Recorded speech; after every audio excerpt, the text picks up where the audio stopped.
Dandadan has literally taken the world by storm, yet some people aren't convinced and they're not feeling it.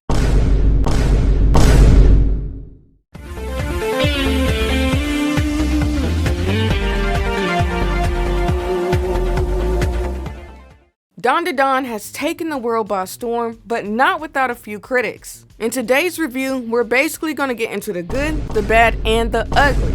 But first, welcome if you're new and welcome back if you're returning. Here at Anime and Beyond, everyone is welcome and we try and get to everything and anything. Meaning, nothing is off limits here. With that being said, let's get into what it's actually about. Dandadan follows this high schooler named Momo, and despite coming from a family of mediums, she doesn't really believe in aliens, and this is where Ken Takakura comes in.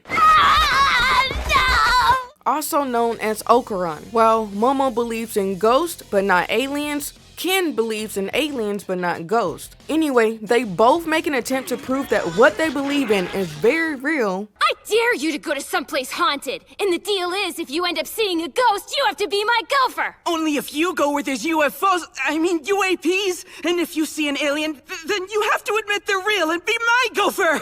Only to find out that all of it is real. Yeah!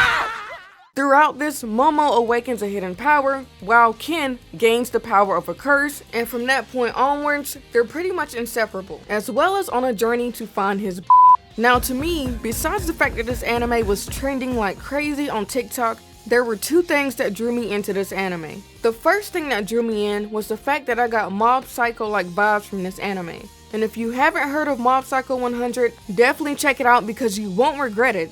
But Mob Psycho 100 in a nutshell is about this middle school boy. He has psychic powers and he's trying his best to keep his powers in check. He wants to live a normal life, but he doesn't quite get that. Switching back to Momo and why Dandadan reminded me of Mob Psycho is simply because she also has psychic powers and we also see spirits. I personally really enjoy anime that explore these topics, the topics of spirits, demons, cursed objects, cursed spirits, or whatever you want to call them from JJK.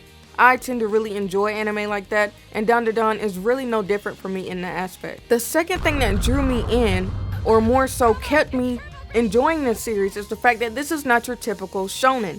And by that, I mean that the romance actually isn't garbage. She's my childhood friend. I win.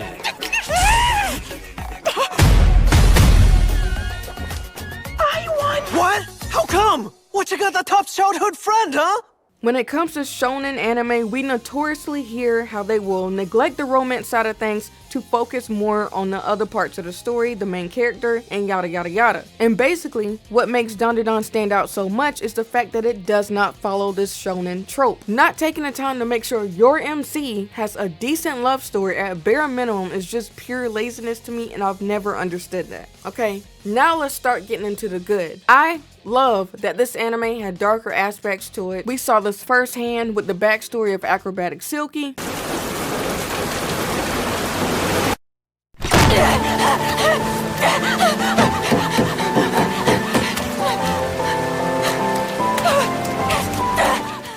Which was very sad and very unfortunate.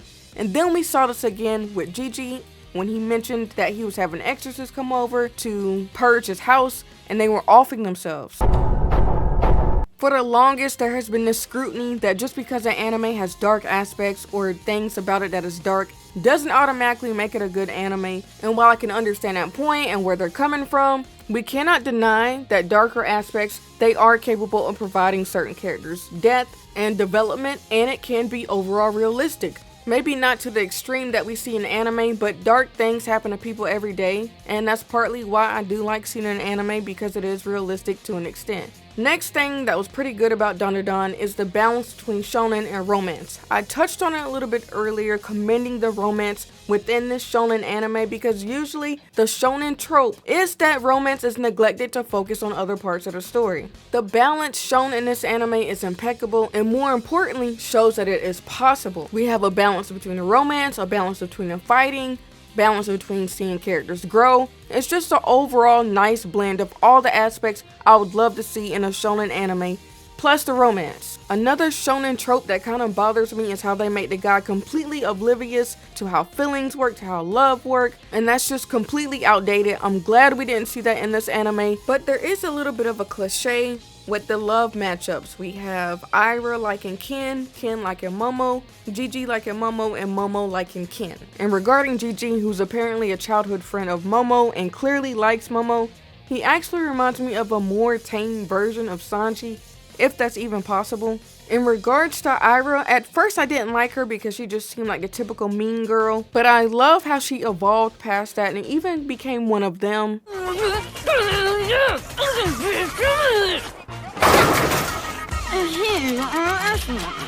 There's one thing you're forgetting. I've been specifically chosen by heaven to protect this world.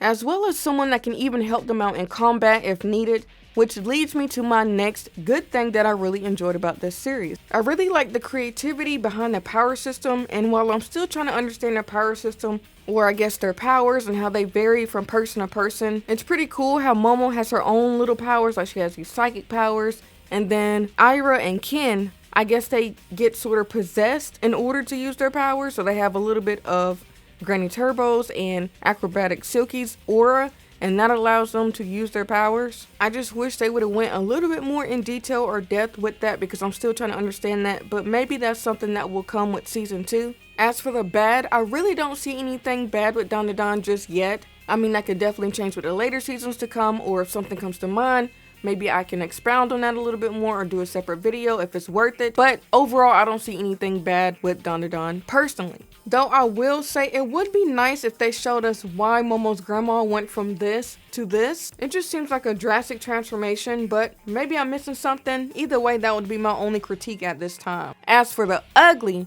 there is a lot of controversy going on with this anime, and we're going to get into it now. And to be frank, a lot of people are weirded out and giving Dandadan the side eye because of a scene that happened in the first episode, as well as a scene that happened in the very last episode of season 1. And first, let me start off by saying I can understand why people are weirded out by it. A lot of people have different sensitivity levels to this, and by that I mean if someone went through something similar to that, that's simply not gonna fly with them, anime or not, and understandably so. Seeing something like that could possibly even be very traumatic for a lot of people, and we just never know. On my end, of course, I don't condone or commend this type of behavior, but I was more so okay when it didn't go any further. When it was interrupted, Momo was okay, and they got out of that situation. Had it gone any further than what we were shown in the first episode, I definitely would have dropped the anime. I'm the type of viewer that can take certain things in moderation. I can take a moderate amount of fan service. If you space it out, I'm good. But if it's like back-to-back, panty shots, all these things in one episode within a span of 5 minutes, I'm overstimulated and I'm out.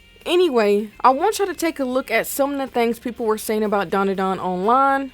I came across these on TikTok, and like we said earlier, y'all, a lot of people just aren't liking those scenes with Momo, and they're not feeling the anime because of it. Now, on the flip side, here are what some other people had to say defending the anime, and as you can see, it's more or less a mixed bag. But going back to what we were saying earlier, a lot of people have different sensitivity levels based on trauma experiences or things like that, and I can definitely get the concerns. For example, when I see a hint of incest in any anime, I'm gone. I don't care how good the anime is, I don't care how great the animation is, I don't care. A hint of incest and I'm gone. I also noticed I do not like lollies being portrayed a certain way. Like, lollies itself are kind of weird to me, especially the one from 7 Deadly Sins.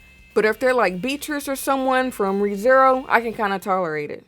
But anyway, to get back to the controversy, that's pretty much what everyone is kind of a little bit upset about or not really liking with Dandadan. Y'all let me know if y'all feel a similar way. What are y'all thoughts about the controversy going on with Dandadan? Be sure to let me know down below in the comments. That's pretty much all I have for this video. A big thank you to everyone supporting me. I greatly appreciate it. And as always, thank y'all so much for tuning in. SierraNovaa is out.